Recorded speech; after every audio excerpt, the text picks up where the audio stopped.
Hello दोस्तों, आज के इस वीडियो में हम समझेंगे कि ब्लॉकचेन काम कैसे करता है। हम देखेंगे कि ब्लॉक्स और चेन क्या होते हैं, मीनिंग का क्या रोल होता है, और जैसे एल्गोरिथम जिसमें प्रूफ ऑफ वर्क और प्रूफ ऑफ स्टैक आते हैं ब्लॉकचेन को सिक्योर बनाते हैं। बिटकॉइन और इथेरियम के एग्जाम्पल से हम ये कंसेप्ट को और अच्छे से समझेंगे। तो बिना टाइम गवाए वीडियो को शुरू करते हैं।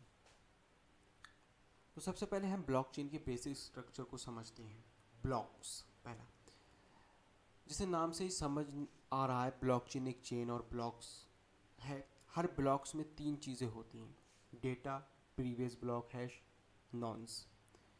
डेटा इस डेटा इस डेटा में इंफॉर्मेशन है, जैसे ट्रांजैक्शन का रिकॉर्ड, किसने किसको कितने पैसे भेजे, ऐसे समझे। प्रीवियस ब्लॉक हैश, हर ब्लॉक के पास एक यूनिक हैश होता है जो एक फिंगरप्रिंट की तरह काम करता है। इसके अलावा ब्लॉक अपने से पहले वाले ब्लॉक को भी हैश स्टोर करता है। ये चेन बनने में हेल्प करता है। नॉन्स, ये एक रैंडम नंबर होता है जो मीनिंग का प्रोसेस में यूज़ होता है। इस पर आगे बात करेंगे, ठीक है। और भी चेन, ये ब्लॉक्स टाइम के साथ एक दूसरे से जुड़े होते हैं।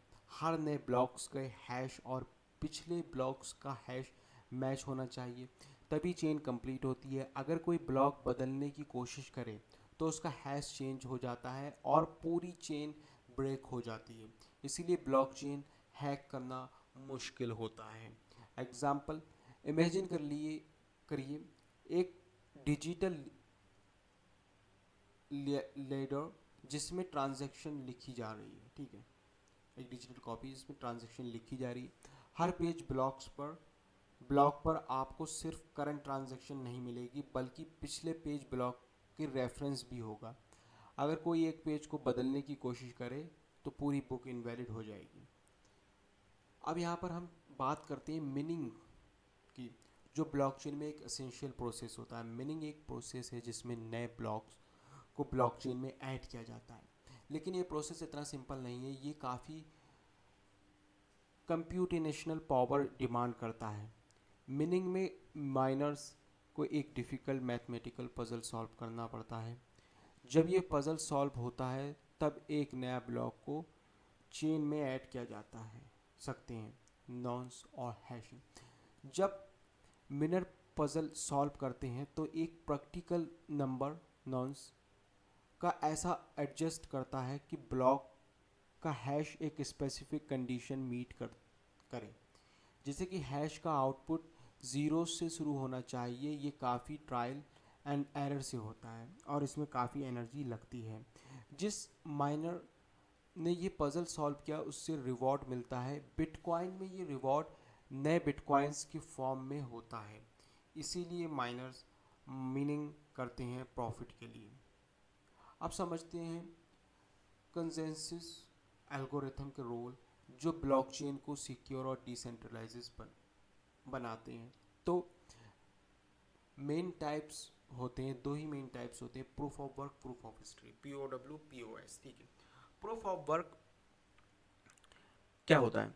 बिटकॉइन जैसे क्रिप्टो करेंसी में प्रूफ ऑफ वर्क का यूज़ होता है। यहाँ माइनर्स को एक थ्रो पजल सॉल्व करना पड़ता है, जो जिससे हम मीनिंग बोलते हैं। ये पजल सॉल्व होने के बाद वो नया ब्लॉक्स को ब्लॉकचेन में ऐड करते हैं। PWO सिक्योर तो है, लेकिन इसमें बहुत ज़्यादा कंप्यूटेशनल पावर लगती है और इस वजह से एनर्जी कंज्यूमेशन बहुत ज़्यादा होती है। बिटकॉइन ब्लॉकचेन में miners proof of work algorithm का यूज़ करके नए ब्लॉक्स माइन करते हैं। जैसे जैसे मोर माइनर्स पार्टिसिपेट करते हैं, पजल और ज़्यादा डिफ़िकल्ट होता जाता है। जैसे नेटवर्क ज़्यादा सिक्योर होता है, लेकिन इसके डाउनसाइड ये है कि ये काफ़ी एनर्जी इंटेंसिव है।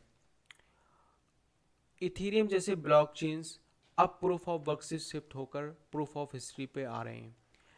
यहाँ मीनिंग की जगह स्टैकिंग का कंसेप्ट होता है। मतलब आप अपने कॉइन्स को स्टैक करते हैं और वो डिसाइड करते हैं कि कौन नए ब्लॉक को ऐड करेंगे। जो लोग ज़्यादा कॉइन्स स्टैक करते हैं उनका चांस ज़्यादा होता है नए ब्लॉक्स बनाने का। POC ज़्यादा एनर्जी एफिशिएंट होता है क्योंकि इसमें कॉम्प्लेक्स पजल सॉल्व करने की ज़रूरत नहीं होती। इथेरियम ने POW से POS में ट्रांजिशन किया है। इथेरियम 2.0 जिससे एनर्जी एफिशिएंसी बढ़ गई है और ट्रांजैक्शन स्पीड भी इम्प्रूव हो गई है। अब हम ब्लॉकचेन को थोड़ा और डिटेल में समझेंगे कि के लिए बिटकॉइन और इथेरियम के एग्जाम्पल लेते हैं। बिटकॉइन पे ब्लॉकचेन का यूज़ सिर्फ डिजिटल करेंसी का ट्रांजैक्शन को ट्रैक करने के लिए होता है। PW proof of work algorithm का यूज़ करके माइनर्स नए ब्लॉक्स को माइन करते हैं और उसके बदले बिटकॉइंस कमाते हैं। बिटकॉइन का फोकस मेनली सिक्योर और डिसेंट्रलाइजेशन करेंसी पर होता है। इथेरियम थोड़ा एडवांस है। यहाँ ब्लॉकचेन का यूज़ सिर्फ करेंसी के लिए नहीं बल्कि स्मार्ट कॉन्ट्रैक्ट्स और डिसेंट्रलाइजेशन एप्लीकेशन बनाने के लिए भी होता है। इथेरियम ने POW से POS में शिफ्ट किया है जिससे ज़्यादा एनर्जी एफिशिएंसी और स्केलेबल बन गया है। इथेरियम की ब्लॉकचेन पे लोग अपने डैप्स और कॉन्ट्रैक्ट डिप्लॉय कर सकते हैं जो ऑटोमेटिकली रन होते हैं जब उनकी कंडीशन मीट होती है। तो दोस्तों, यहाँ तक एक ओवरव्यू की ब्लॉकचेन कैसे काम करता है। ब्लॉकचेन्स और माइनिंग के जरिए ब्लॉकचेन एक डिसेंट्रलाइजेशन और सिक्योर सिस्टम बनाते हैं जिसका कोई भी सेंट्रल अथॉरिटी का रोल नहीं होता। एल्गोरिथम जैसे प्रूफ ऑफ वर्क और प्रूफ ऑफ स्टैक सिस्टम को चलाते हैं और इंश्योर करते हैं कि डेटा मैनिपुलेट ना हो। प्रूफ ऑफ वर्क का यूज़ करता है और डिजिटल करेंसी को फोकस करता है bitcoin. Ethereum proof of stack का यूज़ करके स्मार्ट कॉन्ट्रैक्ट और डिसेंट्रलाइजेशन एप्लीकेशन को सपोर्ट करता है। ब्लॉकचेन का फ्यूचर काफ़ी प्रॉमिसिंग है और आने वाले समय में इस टेक्नोलॉजी का और भी ज़्यादा यूज़ हमें डिफरेंट इंडस्ट्री में देखने को मिल सकता है। तो उम्मीद है आज की ये वीडियो आपको पसंद आई होगी और इस वीडियो में मैंने आपको अच्छे से एक्सप्लेन किया होगा कि ब्लॉकचेन कैसे वर्क करता है, क्या proof of work, proof of streak, क्या एल्गोरिथम, ये किस तरीके से वर्क करते हैं।